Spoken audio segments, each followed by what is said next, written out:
Hello, my name is Brian Kastner. I'm a senior crisis advisor and the weapons and ordnance expert for Amnesty's crisis team.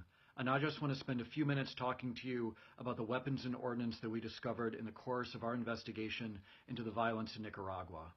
We examined dozens of photographs and videos as well as witness testimony, and what we discovered was a steady escalation both in the number of weapons that we saw and the type of weapons used by both civilian militias and by the police.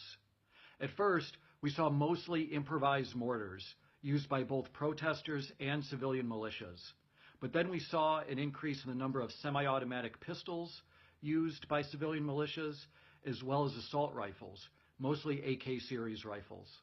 And then, in the course of time, over the next few weeks, we saw the National Police become more heavily armed, both with their own AK series rifles, as well as sniper rifles, including Russian Dragunovs, American Remington N24s, and Belgian FN SPR rifles, as well as RPK and PKM machine guns. By the end, we saw a number of PG-7 rocket-propelled grenades. I want to stress that there is no legitimate police function for the use of most of these weapons when working with civilian protesters.